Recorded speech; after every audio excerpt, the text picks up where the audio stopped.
বেশ কিছুদিন পর আবার সেই কবরস্থানের সামনে একটা বাইককে দূর থেকে রেশমি হাত ইশারা করছে।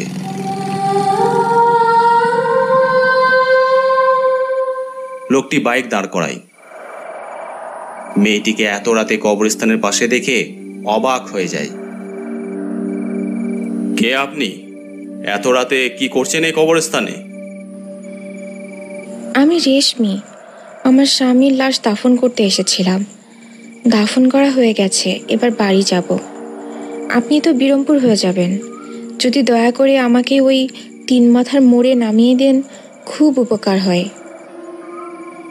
আপনি একটা মেয়ে মানুষ, একা কেন লাশ দাফন করতে এসেছেন? আমাদের বাড়িতে আর কেউ নেই, আমাদের কোনো আত্মীয় স্বজনও নেই, তাই আমি একাই এসেছিলাম। লোকটির মনে সন্দেহ হলেও মায়া হলো তার ওপর।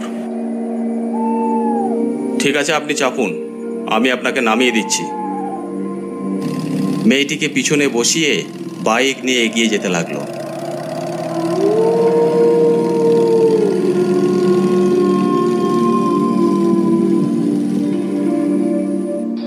পরদিন সকাল, কয়েকজন মাঠে কাজ করতে যাচ্ছে। এমন সময় একজন গাছের ওপর দিকে তাকিয়ে দেখে একটা লাশ ঝুলছে। আরে লাশ লাশ, ওই দেখ, গাছের ওপর একটা লাশ ঝুলছে।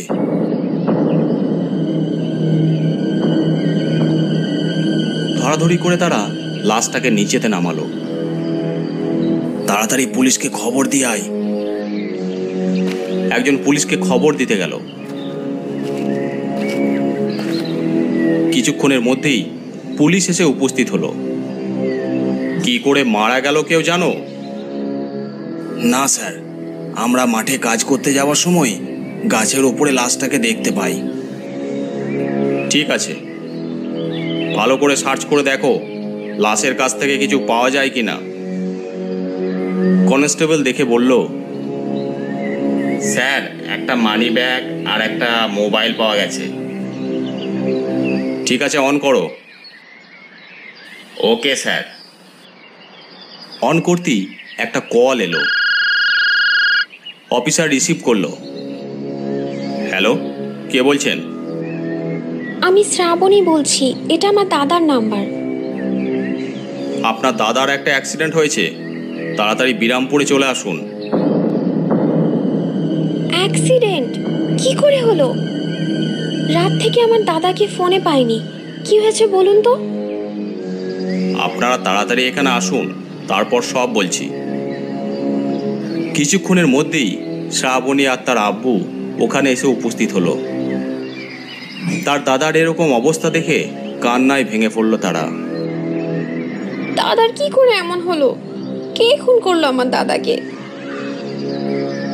আপনারা চিন্তা করবেন না, আমরা এই যথাযথ তদন্ত করে আসল খুনিকে খুঁজে বের করব। আমরা এখন লাশ হাসপাতালে নিয়ে যাচ্ছি।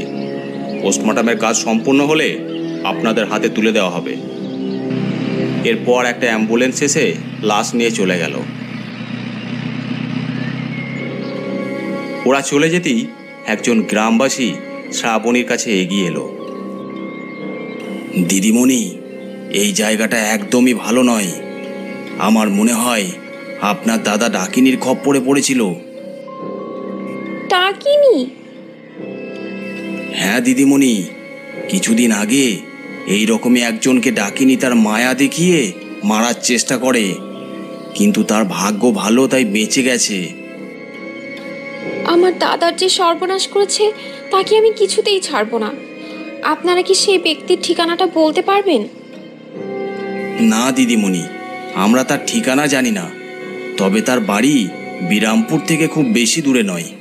ছেলেটার নাম ছিল আমির। অসংখ্য ধন্যবাদ আপনাদের। আমি তাকে খুঁজে বের করার চেষ্টা করব। আসর বাদ শ্রাবণীর দাদার কবর হয়ে গেল। শ্রাবণী অনেক ভেঙে পড়েছে, কারণ এ বাড়িতে তার দাদাই উপার্জন করত। অনেক দিন আগে তার মা মারা যায়। বাবা বেশিরভাগ সময় অসুস্থ থাকেন। এখন সমস্ত দায়িত্ব শ্রাবণীর ওপর। পরদিন সকাল, আমির চা খেতে খেতে খবরের কাগজ পড়ছে। হঠাৎ কালকের দুর্ঘটনাটা তার চোখে পড়ে। এটা তো সেই বিরামপুরের ঘটনা। এটা নিশ্চয়ই রেশমি ডাকিনীর কাজ। আহারে বেচারা, পরিবারটাও শেষ হয়ে গেল। কিন্তু রেশমি ডাকিনী এইভাবে নিরীহ মানুষদের কেন মারছে? এমন সময় দরজায় ঠক ঠক শব্দ।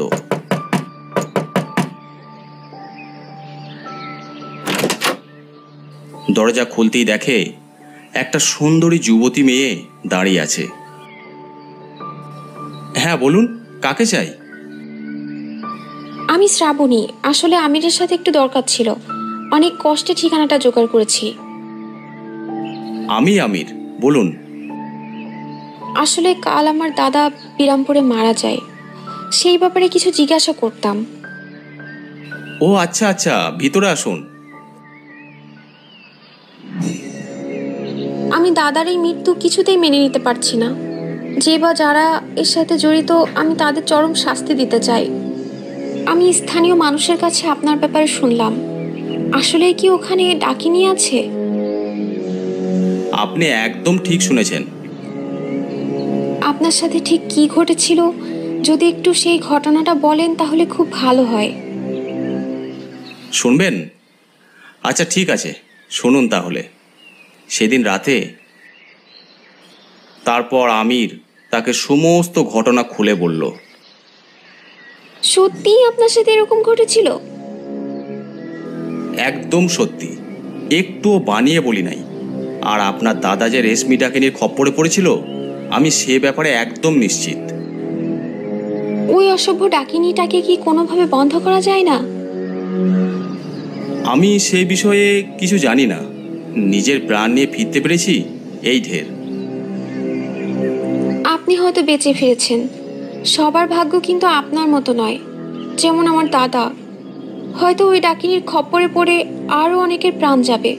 তাতে আপনার কি? আপনি তো বেঁচে ফিরেছেন। দেখুন, এমনভাবে বলবেন না। আমিও চাই ওই ডাকিনী শেষ হয়ে যাক। আমি এটাও জানতে চাই ওই ডাকিনী কেন শুধু শুধু নিরীহ মানুষদের মারছে। কিন্তু আমি একা কী বা করতে পারি? তাহলে আমার সাথে হাত মিলান। সবার প্রথমে আমাদের একজন ওঝাকে খুঁজে বের করতে হবে, যে এইসব ব্যাপারে সবকিছু জানে, যার অসীম শক্তি। কিন্তু সেই রকম ওঝার খোঁজ কোথায় পাবো? সে ব্যাপারে আমি খোঁজ নেব, তারপর আপনাকে জানাবো। আমার মোবাইল নম্বরটা রেখে দিন, আর আপনার নম্বরটা আমাকে দিন। নাম্বার নেবার পর, ঠিক আছে, আজ তাহলে আমি আসছি। খুব তাড়াতাড়ি আপনাকে ওঝার খবর দেব। পরদিন সকালে আমিরের ফোনটা বেজে উঠল। দেখলো শ্রাবণী ফোন করেছে। হ্যাঁ শ্রাবণী, বলো। হ্যাঁ আমির, আমি একটা ওঝার খোঁজ পেয়েছি। আজ বিকালে কি তুমি আমার সাথে যেতে পারবে? যথারীতি বিকেলবেলা তারা বাইকে করে রওনা দিল। গ্রামটার কি নাম বললে যেন? গ্রামটার নাম মেহেরপুর। ওখানে একজন ওঝা থাকেন, আব্দুল কারি। আমার এক রিলেটিভের কাছে খবরটা পেলাম। শুনেছি উনি এইসব ব্যাপারে খুব ভালো জানেন। ঠিক আছে, চলো। আর যাতে কেউ ওই ডাকিনীর খপ্পরে না পড়ে, তার ব্যবস্থা আমাদেরই করতে হবে।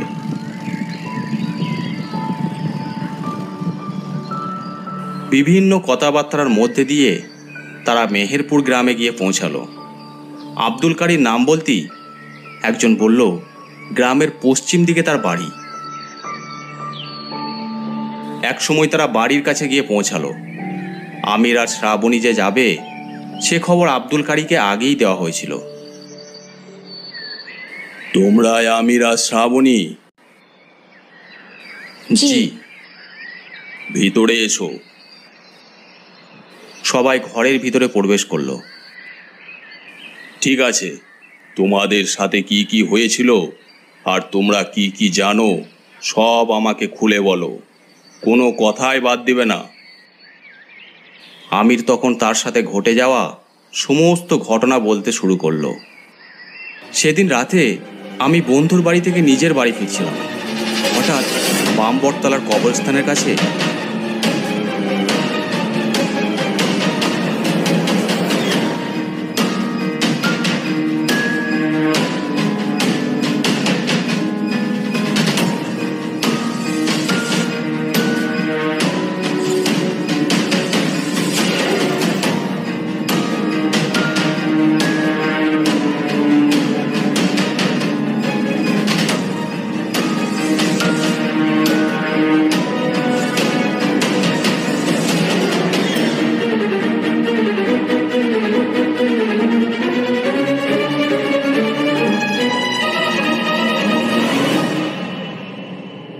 তারপর আমি বেহুশ হয়ে যাই।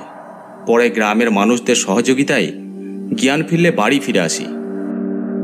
উনি বিড়বিড় করে কিছু চোখ বুজে পড়লেন, তারপর বললেন, বুঝতে পারছি ওখানে যে আছে সে খুবই ভয়ঙ্কর। আমার দাদাও একইভাবে ওই ডাকিনীর খপ্পরে পড়েছিল, কিন্তু আমার দাদা আর ফিরে আসতে পারেনি। কেঁদো না মা, তোমার দাদাকে তো আর ফিরিয়ে আনতে পারবো না, তবে ওই ডাকিনী যাতে অন্য কারো আর ক্ষতি করতে না পারে তার ব্যবস্থা আমি অবশ্যই করব। শুনো, ওকে ডাকতে গেলে আমাকে ওখানে যেতে হবে, তোমরাও আমার সঙ্গে থাকবে। কাল ঠিক রাত 12টায় ওই ডাকিনীকে দোয়া দরুদের মাধ্যমে ডেকে আনতে হবে, যেটা খুবই ভয়ঙ্কর একটা কাজ। তোমাদেরকে ভয় পেলে চলবে না, তাহলেই বিপদ। ওখানে আশেপাশে কোনো ঘরবাড়ি আছে? জি, ওখানে কোনো ঘরবাড়ি নেই, তবে একটা ভাঙা বাড়ি আছে। ওতেই হবে। ওর সামনে আমি আমার মন্ত্র বলে ওকে ডেকে আনবো। তোমরা এখন বাড়ি যাও, আকাশের অবস্থা খুব একটা ভালো নয়। তারপর তারা বাইক নিয়ে বাড়ির উদ্দেশ্যে রওনা দিল। কিছু দূর যাবার পর বৃষ্টি শুরু হলো। চারিদিকে সন্ধ্যার অন্ধকার নেমেছে। ঠিক বাম বটতলার ওই কবরস্থানের কাছে যখন এসেছে, তখন বজ্র বিদ্যুৎ সহ তুমুল ঝড় বৃষ্টি শুরু হলো। এই অবস্থায় বাইক না চালানোই ভালো, চলো কোথাও দাঁড়াই আমির। শ্রাবণী, এটাই সে বাম বটতলার কবরস্থান, এখান থেকে চলে যাওয়াই ভালো। তোমার অত ভয় নেই, আমি তো আছি, চলো এখানেই কোথাও দাঁড়াই।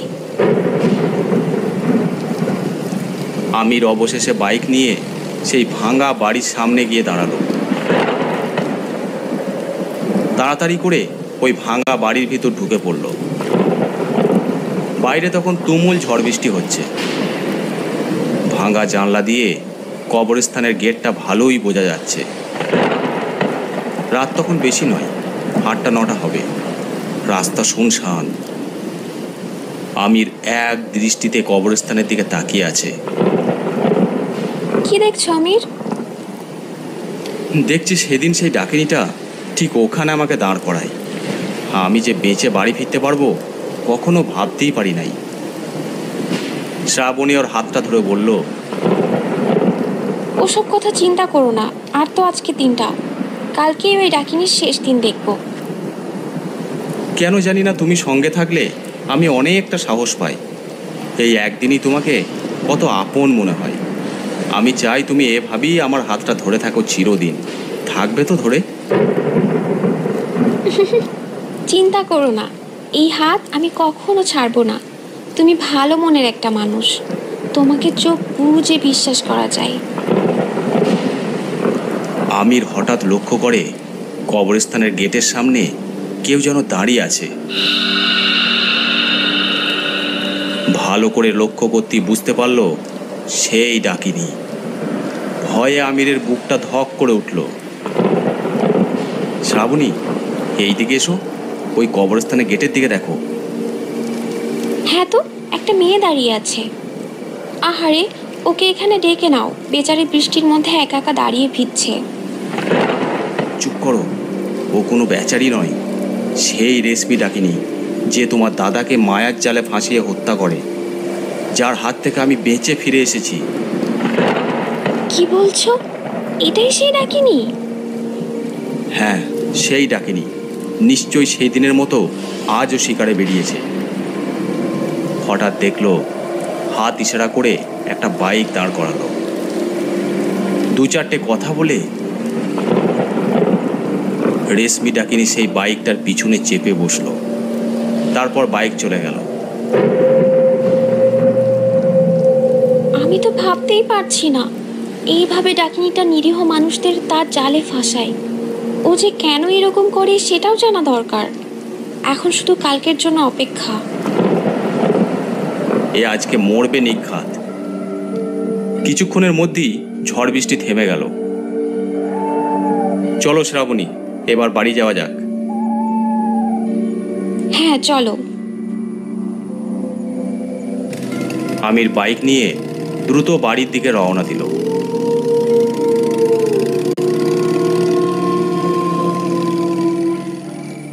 শ্রাবণীকে তার বাড়ির সামনে নামিয়ে দিল। সাবধানে যেও। ঠিক আছে। রাস্তার মধ্যে আবার সুন্দরী ডাকিনীর পাল্লায় পড়ো না। না না, আর সেই ভুল হবে না। তুমি যে আছো।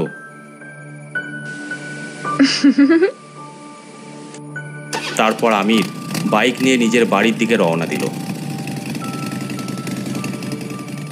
পরদিন সন্ধ্যার সময় সেই ওঝা আব্দুল কারি এসে উপস্থিত হলো শ্রাবণীদের বাড়িতে। খাওয়া দাওয়া করে সেই কবরস্থানের দিকে রাত 10টা নাগাদ তিনজনে রওনা দিল। কবরস্থানের সামনে এসে আমির বলল, এটাই সেই কবরস্থান যেখানে ডাকেনিটা তার জালে নিরীহ মানুষদের ফাঁসায়। আর ওই যে সামনে ভাঙা বাড়ি, ওটার জন্যই কাল বলছিলাম। ঠিক আছে, চলো ওই ভাঙা বাড়িটার দিকে যাওয়া যাক। তোমরা দুজনে এই তাবিজ দুটো গলায় পরে নাও। কোনো অবস্থাতেই তাবিজটা গলা থেকে খুলবে না, তাহলেই কিন্তু তোমাদের বিপদ নেমে আসবে। তোমরা ওই গণ্ডির ভিতর চলে এসো, আমি এবার দোয়া পড়ব। ওঝা ওরূপে আব্দুল কারি বিড়বিড় করে দোয়া পড়তে শুরু করলো। রাত তখন অনেক গভীর, আকাশ একদম পরিষ্কার, চারিদিকে নিস্তব্ধ নিঝুম রাত। হঠাৎ জোরে হাওয়া বইতে শুরু করলো, গাছপালা যেন ভেঙে পড়ে যাবে। শ্রাবণী আর আমি লক্ষ্য করলো, দূরে ঝোপঝাড়ের ভিতর থেকে কে যেন পা টেনে টেনে এদিকে এগিয়ে আসছে। কিছুটা আসতেই বুঝতে পারলো এটা সেই রেশমি ডাকিনী।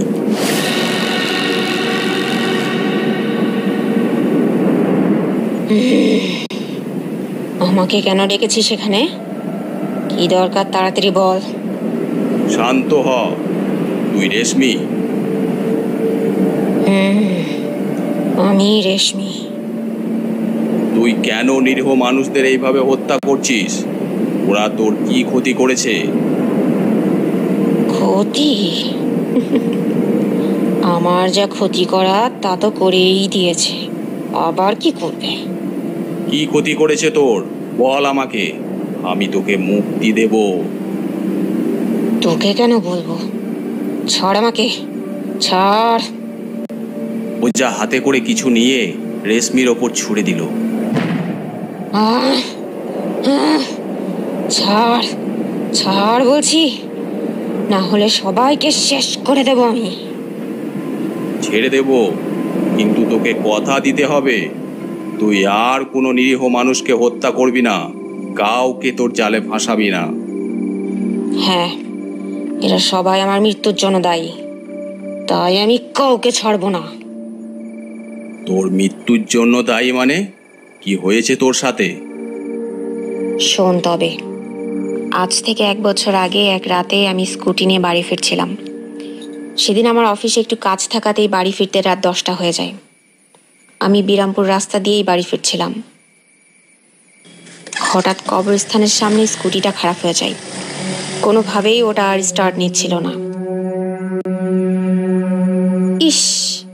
এটা কি খারাপ হতে হলো? এখন কি করি? এত রাতে এই স্কুটিটাও তো ঠেলে নিয়ে যেতে পারবো না। উফ, আমার সাথেই যে কেন এমন হয়। স্কুটিটাকে একটা গাছের পাশে রেখে দিলাম। পাশেই কবরস্থান। এমনিতেই আমার ভয় ভয় করছিল। ভাবলাম কিছুক্ষণ অপেক্ষা করি, হয়তো কোনো লিফট পাবো। কিন্তু আধ ঘন্টা হয়ে গেলেও কোনো গাড়ি এদিকে এলো না। আশ্চর্য, একটা গাড়িও তো চোখে পড়ছে না। এত রাতে কি যে করি। যা হয় হবে, হাঁটা শুরু করি। তখনই দূর থেকে একটা হেডলাইটের আলো চোখে পড়ল। যাক বাবা, এতক্ষণ পরে একটা বাইকের দেখা পাওয়া গেল। আমি হাত ইশারা করলাম দাঁড়ানোর জন্য। বাইকটা আমার সামনে এসে দাঁড়ালো। কি ব্যাপার, আপনি এত রাতে একা এখানে কি করছেন? আসলে আমি অফিস থেকে বাড়ি ফিরছিলাম। আজ ফিরতে একটু লেট হয়ে গিয়েছিল। এখানে আসতেই আমার স্কুটিটাও খারাপ হয়ে যায়। অনেকভাবে চেষ্টা করেও ওটা আর স্টার্ট নেয়নি। তাই বাধ্য হয়ে দাঁড়িয়ে আছি যদি কোনো লিফট পাওয়া যায়। তাহলে তো ভালোই বিপদে পড়েছেন আপনি। ঠিক আছে, কোথায় যাবেন? আমাকে বিরামপুরের শেষ মাথায় নামিয়ে দিবেন। ওখান থেকে কিছুটা দূরেই আমি থাকি। ঠিক আছে, উঠে বসুন। আমি বাইকে উঠে বসলে সে বাইক চালাতে শুরু করে।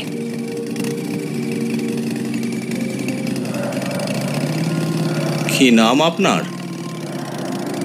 রেশমি, আপনার? রিফাত। হঠাৎ দেখি বাইকটা সোজা রাস্তায় না গিয়ে বন জঙ্গলের ভিতর দিয়ে যেতে শুরু করে। কি ব্যাপার, আপনি এই রাস্তা দিয়ে যাচ্ছেন কেন? এদিকে আরো শর্টকাট, তাড়াতাড়ি পৌঁছে যাব। কিন্তু আমার মনে কেমন যেন একটা খটকা লাগলো। না না, আপনি সোজা রাস্তা দিয়েই চলুন।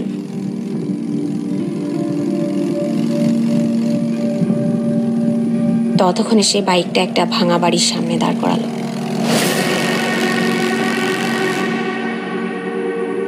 এখানে দাঁড় করালেন কেন? বাড়ি তো যাবি, তার আগে একটু গল্প করি চল।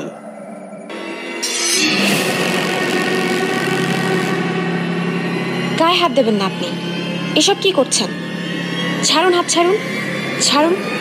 বাঁচাও, বাঁচাও, আমাকে বাঁচাও। কেউ শুনতে পাবে না।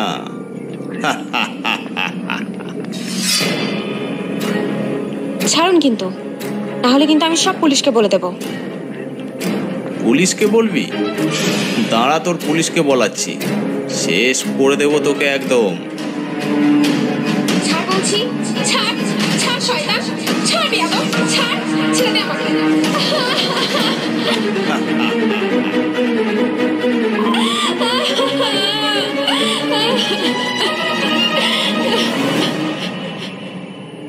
ওই ভাঙা ঘরের ভিতরে নিয়ে গিয়ে আমার উপর পাশবিক অত্যাচার চালানো হয়। তারপর আমি পুলিশকে বলে দেব এই ভয়ে সে আমার গলা টিপে আমাকে হত্যা করে। বাঁচার জন্য অনেক ছটফট করেছিলাম আমি মারা যাওয়ার পর আমার লাশটাকে টানতে টানতে একটা গাছতলায় নিয়ে যায়। সেখানে গর্ত করে আমাকে মাটি চাপা দেওয়া হয়। তারপর থেকে যেই আমার হাতের ইশারায় এই কবরস্থানে দাঁড়ায়, তাকেই আমি মায়া জালে টেনে নিয়ে গিয়ে শেষ করে দিই।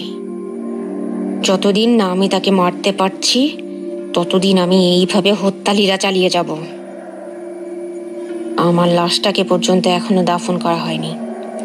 এই জন্য আমার প্রচন্ড কষ্ট হয়। আমি তোর কষ্ট বুঝতে পারছি। আমি কথা দিচ্ছি তোর হত্যাকারীকে পুলিশের হাতে তুলে দেব, আর তোর লাশের যথাযথ দাফন কাফন আমরা করব। এবার বল তুই কি চাস? ঠিক আছে, তোমরা যদি ওকে পুলিশের হাতে তুলে দাও আর আমার লাশের দাফন করে দাও, তাহলে আমি মুক্তি নিয়ে এখান থেকে চলে যাব। আমি তোকে কথা দিলাম, তোর ওপর যে অত্যাচার করেছে তার যথাযথ শাস্তির ব্যবস্থা আমরা করব। ঠিক আছে। এই বলে রেশমি অদৃশ্য হয়ে গেল। পরদিন পুলিশকে খবর দেওয়া হলো। আমির আর শ্রাবণী পুলিশকে সে রাতে রেশমির সাথে ঘটে যাওয়া সমস্ত ঘটনা খুলে বলল। এও কি সম্ভব? ঠিক আছে, ওই জানোয়ারটাকে খুব তাড়াতাড়ি আমরা লকআপে আনব। পুলিশ তখনই দুজন কনস্টেবল নিয়ে সেই ছেলেটার বাড়িতে উপস্থিত হলো। তুই রিফাত? হ্যাঁ, আমি রিফাত। চল এবার মজা দেখবি। জানোয়ার, একটা মেয়ের সর্বনাশ করে দিব্যি এতদিন ঘুরে বেরিয়েছ। রিফাতকে অ্যারেস্ট করে থানায় নিয়ে এলো। সত্যি করে সব ঘটনা কবুল কর। বল বল, তুই বল। থানায় তার উপর 3rd ডিগ্রি প্রয়োগ করতেই রিফাত এক এক করে সব ঘটনা স্বীকার করে নিল। মারের চোটে এও বলে ফেলল সেই রেশমিকে খুন করেছে। পরদিন শ্রাবণী আমিরকে সঙ্গে নিয়ে পুলিশ সেই গাছটার গোড়ায় এসে উপস্থিত হলো। তোমাদেরকে অনেক অনেক ধন্যবাদ।